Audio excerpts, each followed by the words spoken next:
Bien, en esta lección vamos a estar viendo cómo deberíamos de nosotros planificar una manufactura. Uno de los grandes temas que hay cuando hablamos de manufactura es que debemos encontrar la forma en poder primero transmitir qué es lo que queremos manufacturar y luego, si ya somos los que vamos a hacer el proceso de manufactura, debemos de tener claro cuál es la ruta o esa planeación para la manufactura. Es ilógico pensar que yo voy a agarrar una pieza, voy a irme a una máquina CNC, un centro mecanizado, un torno CNC, y de pronto nada más me voy a poner a trabajar y listo, voy a empezar a programar y ver qué es. No tiene sentido, porque de esta manera voy a estar gastando muchas horas de la máquina detenida.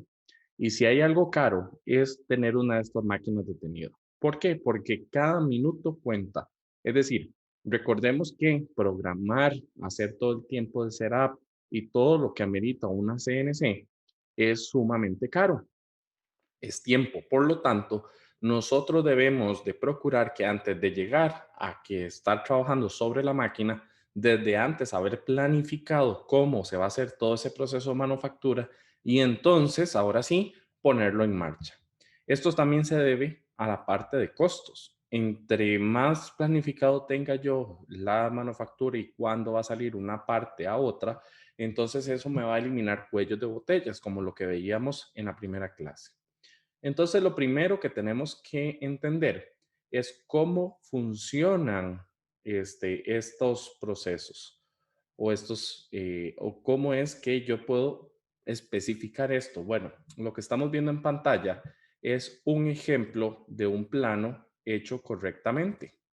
Vean que en este caso voy a hacerle zoom a este plano y vean que tiene varias cosas. Bueno, antes de hacerle zoom, vean que tenemos el marco, tenemos su cajetín, así como también tenemos una serie de notas en la parte superior izquierda en la cual especificamos y luego tenemos el cuadro de el histórico de revisiones.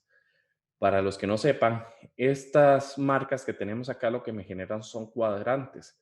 Entonces esto me permite, por ejemplo, decir que en el cuadrante E2, o sea, en esta zona, hice un cambio. Y entonces yo aquí puedo poner en la zona, en el cuadrante E2, en revisión 2, y poner qué fue el cambio que se hizo para que entonces de esta manera sea más fácil revisar o hacer las revisiones pertinentes cuando estoy haciendo algún trabajo.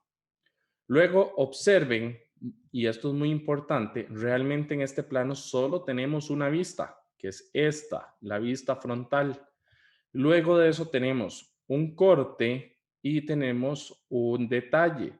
No tenemos el típico de tres vistas. Normalmente no debemos poner las tres vistas. Eso es un error típico. Nosotros debemos de aprovechar de la mejor manera el espacio y por eso es que entonces vamos en nuestros casos particulares a poner la cantidad de vistas suficientes para que se interprete. De hecho, que vean que el isométrico, ahora como tenemos la facilidad de usar el CAD, es muy fácil hacerlo, pero realmente un plano mecánico no necesita el isométrico y no es necesario ponerlo. Si este espacio lo ocupo para poner una vista auxiliar que me ayude a explicar mejor, eliminamos el isométrico y vean que inclusive se pone muy pequeño y en la actualidad lo ponemos para que alguien que no sea del área mecánica pueda entonces entender de qué plano estamos hablando. Pero nosotros debemos ser capaces que con ver estas otras tres imágenes, poder imaginar justamente esto. Y esto debe ser imperativo en el desarrollo de planos. Luego vean la escala. Vean que desde lejos, donde no podemos ver los detalles de las cotas, los números, sí podemos ver perfectamente todas las líneas que componen a esta pieza. Bueno, eso es uno de los puntos más importantes que debemos tomar en cuenta. El tamaño de hoja lo vamos a adecuar al tamaño de escala que ocupemos. No es que lo vamos a hacer en un A4 para poderlo imprimir. Si hay que hacerlo en un A3, se hace en A3. Si se hace en un A2, pues en A2. Si ocupan un A0, lo hacemos en el A0. Y aquí no debemos escatimar, más en la actualidad donde los planos se suelen manejar en formato digital, a menos de que estemos en el piso, que se manejan en formato impreso. Detalles muy importantes. Ahora sí, vamos con el detalle del zoom. Vean que en este caso, cuando nosotros entregamos un plano de cliente a quien va a manufacturar, vamos a soler usar este tipo, el tipo de cotas como el que estamos viendo en esta zona. Vamos a verlo ahí. Vean que estamos poniendo 101,6,60 más menos 0,1. Pero observen que las cotas no son iguales en todos. En todas esas cotas que están ahí en la de 56,90, 31,75, 19,13, en la de 7,92, son diferentes las cotas. ¿Por qué son diferentes? Perdón, las tolerancias, porque entre más holgada tenga yo la tolerancia, más barata va a ser la pieza. Entonces, yo voy a poner tolerancias muy justas donde realmente lo amerito. Donde no amerite una tolerancia así de justa, es donde entonces yo voy a poner una tolerancia más holgada. Por tanto, ver un plano donde tenemos todas las tolerancias iguales no es algo común. Por otro lado, observen que tenemos en la cota de 9,52, acá tenemos una tolerancia hacia positivo cero, pero hacia negativo, o sea que sea más grande el agujero, más profundo, menos profundo sería en este caso, no hay ningún problema. Esto también es muy utilizado porque cada vez que yo tengo un agujero, yo lo que necesito es que quepa la pieza, o sea, normalmente lo quiero o más grande, pero no más pequeño. Y por el contrario, si una pieza entra en algún lugar, yo la quiero más pequeña, pero no más grande. Entonces es muy importante ahí visualizar que no voy a tener cotas, perdón, tolerancias que sean equidistantes o las tolerancias sean equidistantes. Por ejemplo, también está la cota que vemos abajo de 25,46. Ahora bien, observen también que la rugosidad no es solo una rugosidad general, como lo vemos en la parte superior izquierda, que es la N8. Hay zonas donde yo tengo rugosidades distintas. Esto es un error muy común de que le pongamos una rugosidad uniforme a toda la pieza. La rugosidad, recuerden que entre más la rugosidad sea más fina, es decir, que sea más acercándose a pulido espejo, no necesariamente es que vamos a llegar ahí, más cara es la pieza porque tengo que hacer más pasadas. En cambio, entre la rugosidad sea más tosca, vamos a tener una pieza que podemos manufacturar más rápido y entonces acelerar el proceso de manufactura.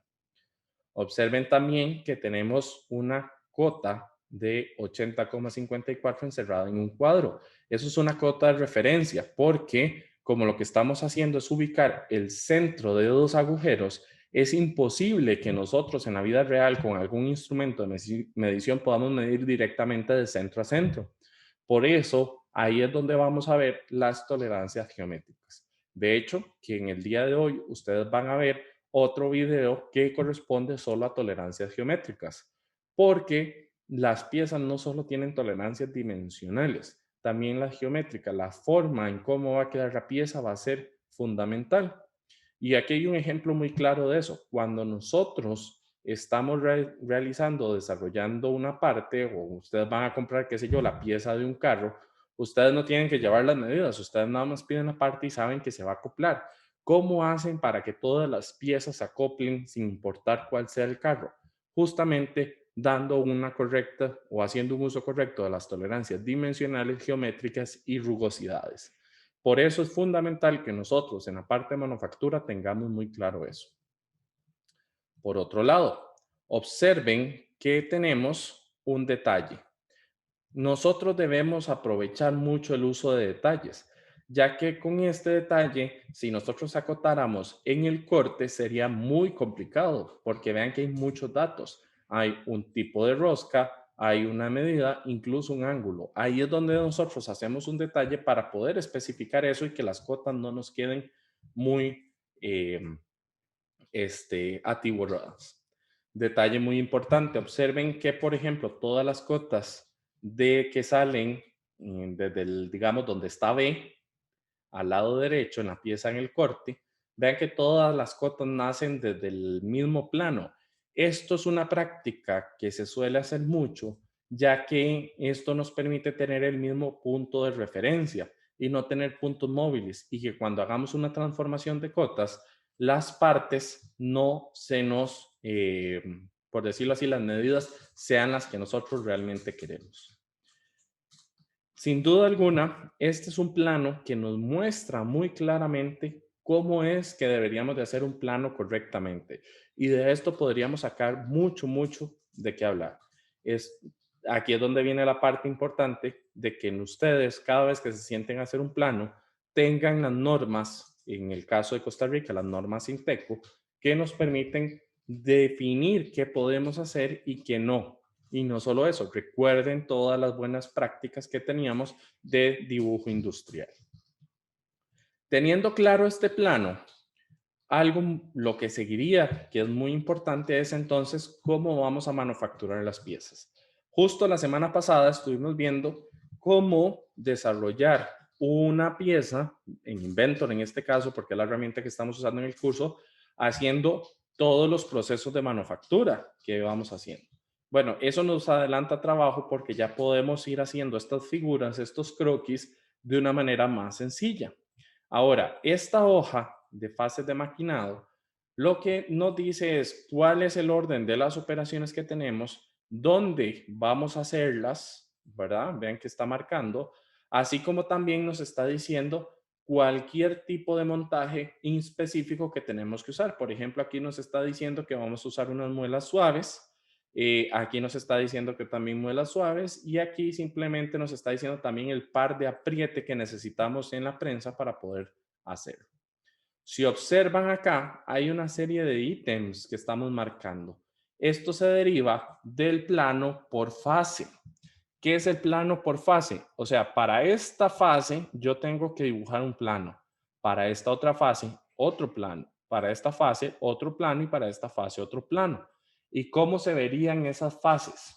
Bueno, se vería algo así. Vean que en este caso, este plano solo tiene una única pieza o solo tiene una única vista y es más que suficiente para entender cómo es. Aquí no ponemos el isométrico y observen que cada cota tiene un número. Ese número corresponde a estos números que están acá. Estos números que están acá lo que nos permiten determinar es qué medidas vamos a terminar en esta fase. O sea, ya la medida 2, o sea, si nos venimos aquí y buscamos la medida 2, que es esta, quiere decir que en esa fase ya va a quedar lista, ya no tenemos que hacerle ningún proceso más para que quede funcional o para que quede de acuerdo a la especificación que nos dio el cliente.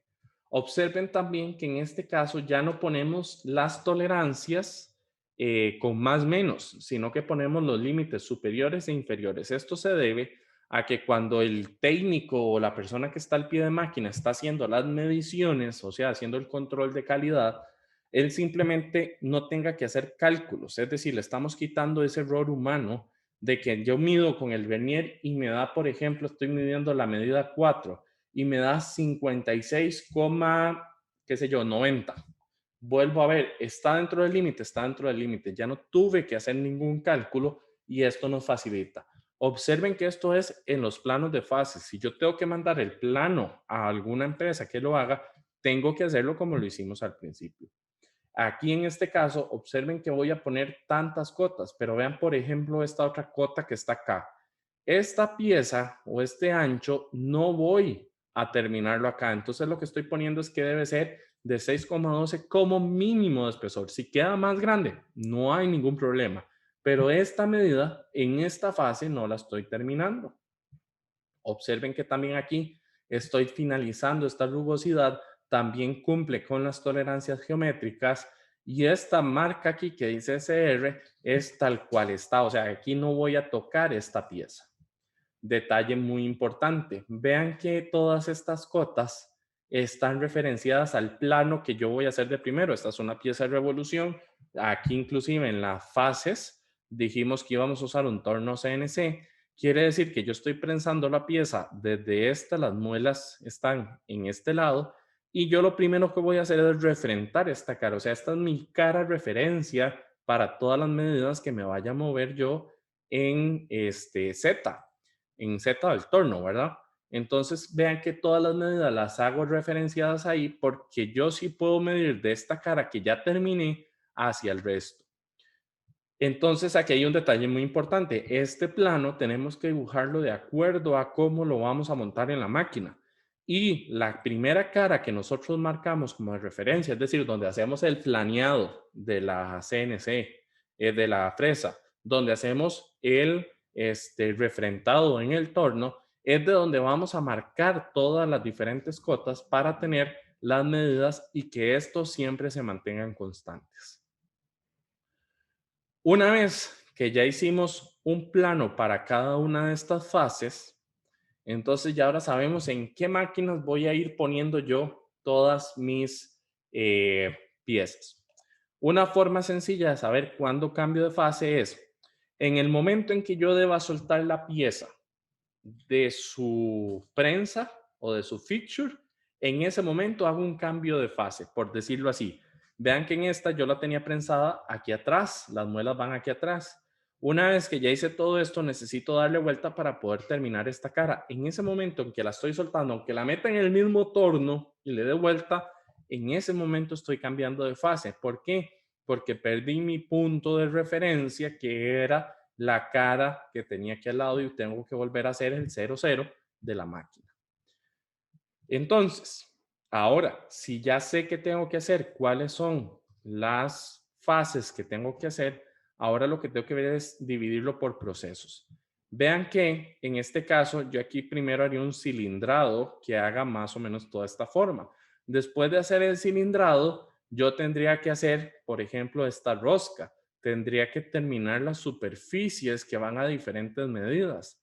Entonces, la hoja de procesos me va a decir primero información general de la pieza, de cuál es la pieza y demás. Luego me va a dar instrucciones de montaje. O sea, por ejemplo, aquí estoy diciendo que tiene que darse un plato de 3 muelas suaves, con la cavidad que tienen que tener esas muelas suaves y cuál es el apriete que necesito, o sea, el torque que necesito para poder hacer estas partes. Ahora bien, observen que voy a tener aquí el número de operación 10, 20, 30, 40 es arbitrario, o sea, ustedes pueden poner 1, 2, 3, pueden poner A, B, C, D, es simplemente para tener un orden.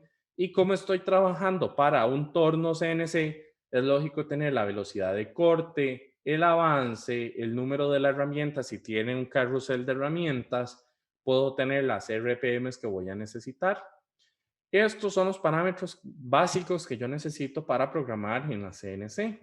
Así como también estoy poniendo el código del inserto que voy a estar utilizando. Entonces, por ejemplo, podemos usar el catálogo de ISCAR para buscar cuál es el mejor inserto y cuál es el mejor portaherramienta para poner, digamos, esta herramienta que voy a montar acá. Y después aquí en la parte de observaciones vamos a poner una descripción de qué es lo que va a hacer este proceso. En este caso, vean que es el refrentado de referencia. Este es el primer refrentado que yo hago. Aquí tenemos un desbaste del perfil exterior, luego el refrentado y acabado del perfil exterior y el roscado final. O sea, lo que estamos diciendo es que vamos a hacer esta cara, luego vamos a desbastar todo esto, luego vamos a pasar ya haciendo el corte final y de último vamos a hacer el roscado que viene acá.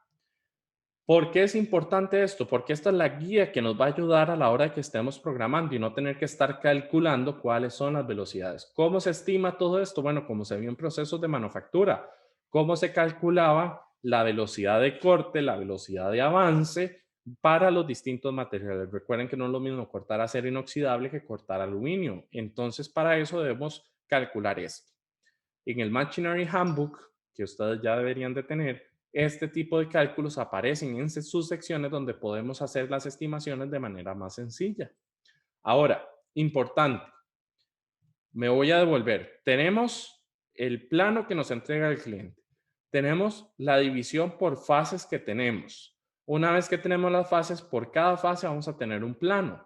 Por cada fase tendremos una hoja de procesos. O sea, en este problema tendremos 1, 2, 3, 4 hojas de proceso. Porque en cada proceso, por decirlo así, ahora es cómo se divide esa fase de maquinado en los procesos que ya tiene cada máquina. Por ejemplo, taladrado, cilindrado, vaciado, entre todos los procesos que tienen las máquinas.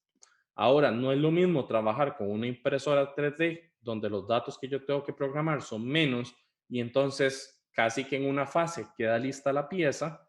Ojo, casi, porque recuerden que una impresora 3D después tengo que quitarle los soportes, tengo que lijarla, tengo que darle un tratamiento posterior. En el corte láser parece mentira, pero yo tengo que quitar limpiar el corte, no queda listo, a veces quedan pegadas las piezas.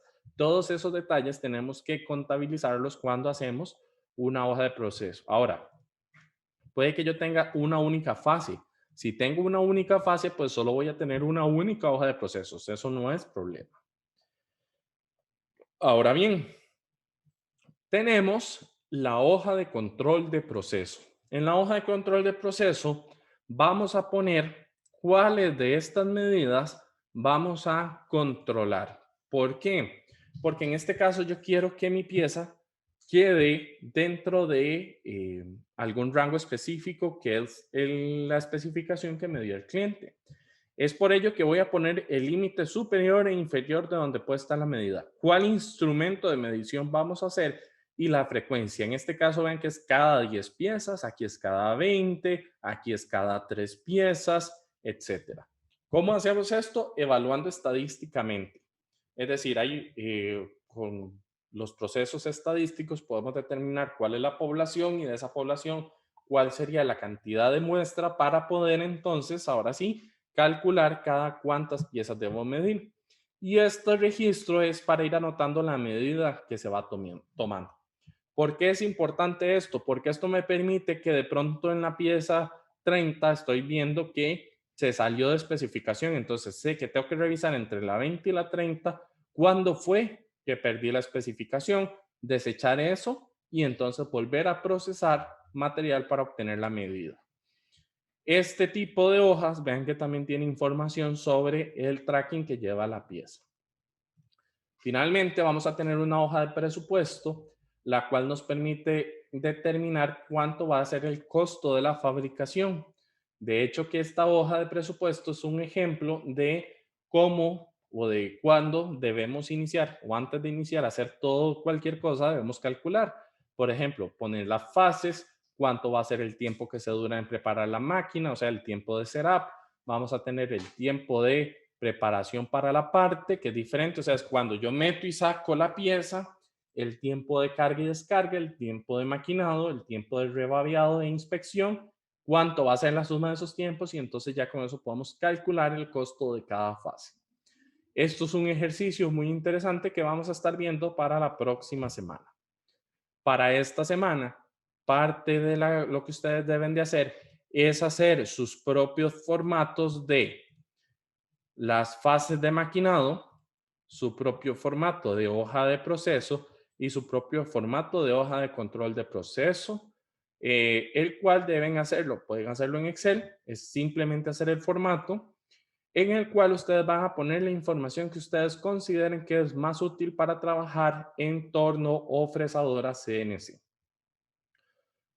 Con esto finalizamos esta primera sección de la clase.